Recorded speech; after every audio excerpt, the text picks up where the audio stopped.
這個全世界新聞焦點就是 Tesla 的創辦人 Elon Musk， 伊的太空公司 SpaceX， 美國時間11號第一次 IPO 就是公開去招股份啦。這招到的股份嘛破紀錄啊，750億的美金啊！這個假日啊要掛牌上市啊，差不多是今日咱台灣時間的暗時啊。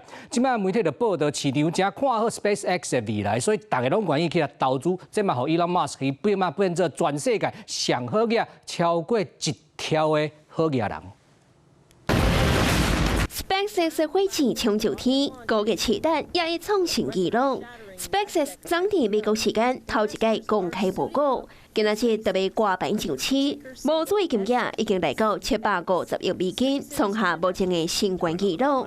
這也和創辦人馬斯克嘅身價來到1兆億嘅美金，是全世界上好嘅人。I don't think that there is a comparable company to benchmark SpaceX against。2007年成立嘅 SpaceX， 目前機械業務包括太空探索、甲衛星通信服務、星電，上大客戶是美國政府。未來這間公司閣要建立太空 AI 嘅資料中心，打造後一代嘅太空船。最後嘅目標就是實名火車，和100萬人會當永遠待佇遐。To carry millions of people across the heavens to another planet. I don't think it's possible to understate how important Starship is. A whole economy is waiting for this vehicle to be able to do all kinds of new things in space. People are designing large satellites right now that need Starship to get there. 相信 SpaceX 的未來甲馬斯克的執行力，投資前願意用比傳統債務指標推算出來價值更較懸的績效來投資。